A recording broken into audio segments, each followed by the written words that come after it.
Fire in the hole! Fire in the hole! Fire in the hole! Fire in the hole! Fire in the hole! That's right. This is the crossover that we didn't know we needed until now. If we had to make a Venn diagram of Geometry Dash players over BT6 players, it'd be pretty close to a perfect circle.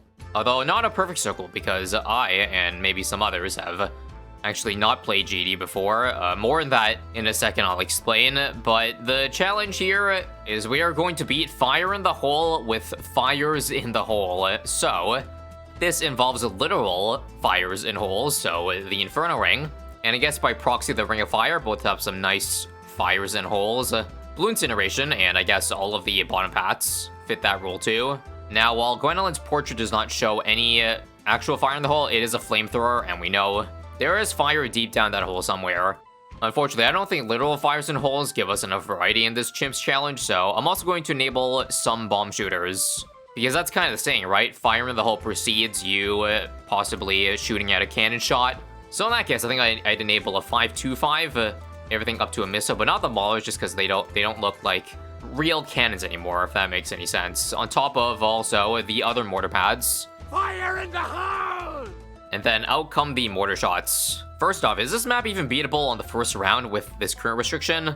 I can do a double tack start, but I'm pretty sure that is not going to work for that placement. 101 tack is close, but leaks one balloon. Please, no. No, I can't do this. Alright, let's try to snipe this green balloon. Nope. I swear if I try to abide by this restriction, then the first round of this might just very well be a demon level. Okay, I cannot believe we sniped that green, though. Are you telling me there's a chance? Well, goddamn. Did we make it out? Okay, now let's just upgrade these tacks and see if we can get even further. Yes, another nice snipe for round 7. So the tack can't see, I think, the exit, unless you have it snipe while shooting the bottom. Alright, are we out of the woods yet? I got a 102 tack, a 101 back here, and that's gonna leak. Damn. If only it's possible to save for any of the bomb, mortar, or Gwendolyn, then we would be in a much better spot. Yeah, let's just do it, I guess. Fast shooting, though, even fast shooting. Petition to add custom rule sets for map browser, please. Another very, very, very clutch snipe for round 11. Okay, we're almost there. I like to actually try to save for either the mortar or Gwen rather than the bomb shooter. The base bomb is kind of blows. Pun intended, and yes, we got Gwendolyn, guys. Let the firing in the hole commence. Alright, now you might be asking, how do I know anything about Geometry Dash memes if I haven't played GD, or if I haven't claimed to have played GD? Am I just like an epic memer that knows everything about the meme world? Well, not quite. In fact, I like to dissociate myself from being a hardcore memer as much as possible, please and thanks.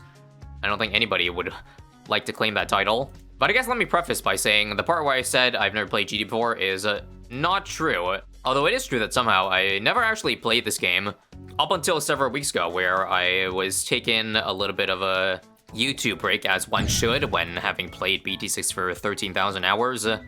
And so I just decided to casually pick up GD. Usually these types of game genres aren't my thing. I'm not very good at it, and I much prefer to stick to my niche, and that is strategy. Needless to say, I don't think I'm very good at square game, although I guess if I did put in the time to practice, I probably could get good at it somewhere. I guess for some quick story time on how my Geometry Dash experience went for the first time. Well, is it weird for me as a new player to, after having played and beaten like maybe the first 2 levels, just skip straight to the harder levels? I think Finger Dash, I jumped to almost immediately, and it took me like maybe a week or two of very, very casually playing the game until I ended up beating it. So I guess you could say I'm well on my way to beating demon levels now. And I'm not gonna lie, I actually had quite a bit of fun. However, I have absolutely zero desire to become one of the best GD players ever. It's obviously probably a little bit too late for that. And if you haven't heard my thoughts on how I feel about grinding in BTD6, well, it needs to say, if I don't enjoy grinding in BT6, I probably wouldn't enjoy grinding the same level end on end for Geometry Dash either, at least up to a certain extent. Also, I'm pretty sure for camos in this challenge, the only thing is the decam mortar, and I'll just use the Gwen's fire. Anything that it misses, it'll be, 2-3.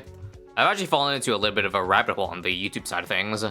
I've actually consumed a little bit of Geometry Dash content. It's kind of crazy how much content there is, I guess, compared to BT6. Go figure, because it's a much more popular game.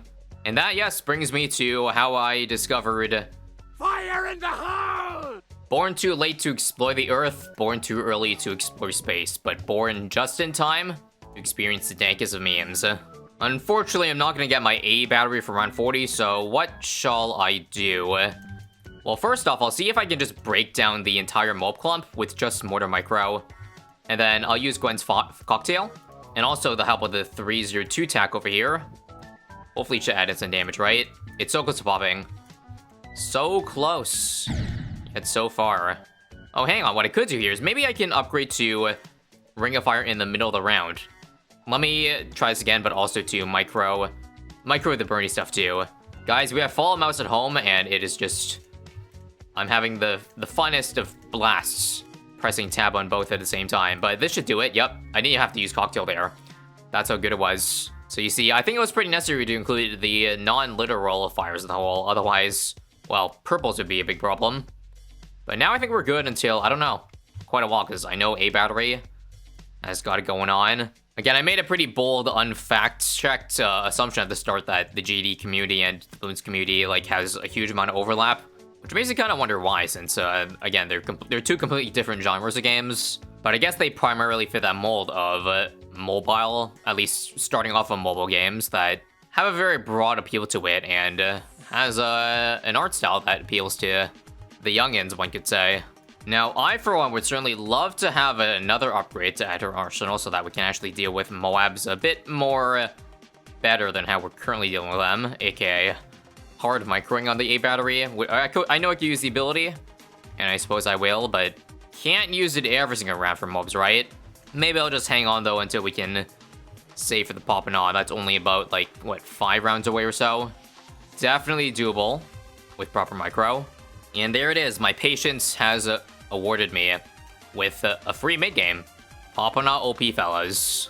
Now, speaking of Geometry Dash, I have another short story to tell. This is about At the Speed of Light, which apparently that song is in a very popular demon level.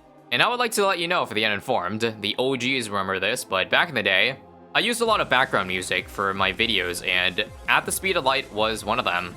But I did not find that song through Geometry Dash. In fact, I'm pretty sure the first time I used that song was probably some point in 2014, before I think that level was even out. I mean, what can I say? It's a banger song. How could I not include it in these epic King of the Hill BTD battles? Really adds to the suspense. So I ended up using At the Speed of Light for probably like hundreds of my videos in the early days. Back in the day, I really put a lot of thought in my videos, as in I was recycling the same 2 or 3 audio tracks over and over and over, hence why it was around for so long. And I distinctly remember at some point a shift in the comments whenever I would upload a video with that in the soundtrack. A lot of people would say, GD, the GD song, and I'm like, what? Guys, I found this song on Newgrounds. What does that have anything to do with Geometry Dash? Yeah, boy, how little did I know at the time. I guess compared to how popular GD was, especially since, again, that game was pretty much complete under my radar and wasn't truly aware of the scope of how epic it was at the time. Also, I'm $1,000 off of the Inferno Ring, so I am just going to nuke out 81 so that I don't have to think, and there it is. Again, popping on is the primary you see, fellas. It allows us to save $50,000 for the Inferno Ring, which I think can almost take us to the end of the game. We'll see if this can solo.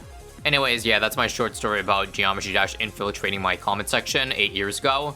I think we could even say screw the bomb shooters and go straight for just the mortars and the tacks. Although, again, I think if I juggle my abilities properly, we could probably get away with, like, winning with just this, although maybe not for the fortified cerams. They look kind of annoying to deal with. Right, and DDTs too. The meteor shoots too slowly. It's good enough for those 3, but I don't know. I do know, though, for a 93, if it is too much, I can just use, you know, the Popna ability, and sure, why not? Let's just get the fortifieds under the VFBs in the process too. Trust in the Popna, everybody. This is super sketch, but I'm pretty sure my signal flare should still be able to decamo every purple, even despite the increased speed at this point. Yep, holding, all good, all good. So let me wait for as late as possible, and then use this now. And again, I don't know if this lasts for all the DTs, but let's hope so. We can probably just, no, this is definitely not enough. All right, good to know. All right, let's delay as long as possible then. Wait. Wait.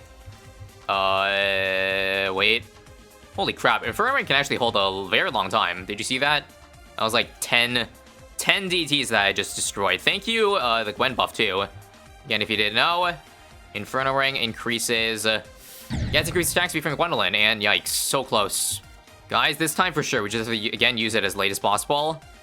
Make sure we retarget. That's... nope. Something tells me I should probably just get something else, but come on, I'm holding up to some hope here. This is really, really late, I think. Yep, how many DTs are right now? Only 3 of them or so? Come on, that's doable, that's doable. No. Alright, Frigate, Shattering Shells. I think the extra Brony stuff damage of that alone could help. On top of defortifying the mobs too, don't forget. Again. Yep, I'm pretty sure the I-Ring defended so much longer just from that one Shattering upgrade, and it's done. Actually, I lied. There's a couple point DTs that I didn't see. We got it now, right? Yep. Fine, this will be essentially a 4 TC then. I know the extra attack, but... alright, I should just upgrade this to Ring Fire, so... we get... Fire in the hole! On the bright side, with Shattering, 98 should likely be a piece of cake. Because I don't want to use... yeah, you definitely don't want to use the popping off for a 98. They don't have for to beat DTs in 99. When do I want to use the level 10 ability? Not yet, not yet. Try to use popping off for the mob damage. Spoke too soon. I think all I gotta do here is pop the pop refresh down to Cerams. Then the Inferno Ring damage itself could clear the rest. How's this? Better? I think so. I'll even retarget the Shattering for some extra burny damage. Let's go. Come on. Yes. Before you complain, why don't I just buy Balloon Generation? And we are trying to flex, guys. Flex on them balloons. Alright, and final round. This should be easy. Because one, we have a Poppanaw doing 10 damage every single shot, and it shoots out a lot. Inferno Ring, 700. Ring of Fire, I promise it's helping. Only a matter of time now before it pops. Poppanaw. And come on, burst her down. Actually, maybe I should have used it later. Because now I'm dead to the insides. Okay. I don't think I beat the DTs though, because remember, the Inferno Ring only has 2 Pierce on its meteor attack, but there's 3 of them in a bad. Maybe I'll just try my best to beat it though, so that is like retarget this so it decamos, so that this does like a little bit of damage. And then also use Gwen level 3 and level 10 ability. It's too late though, I think, right? Yeah, look. It's not gonna work for the in time if I don't use Poppanaw there. Well, let's do this again. So Poppanaw that. Try to get as much ZMG damage as possible. And well, now we pray. Fire. Mobs left. And victory. What can I say? I like making it hard on myself. $60,000 left over. On fire in the hole. We have successfully lobotomized 100 rounds of balloons. I guess just as a bonus. Can I beat 102 here? I won't try too hard if I die. Yeah, forget. They did good for us. We stopped at a very mildly intriguing 655 pops as well. I'd say a fitting time to end.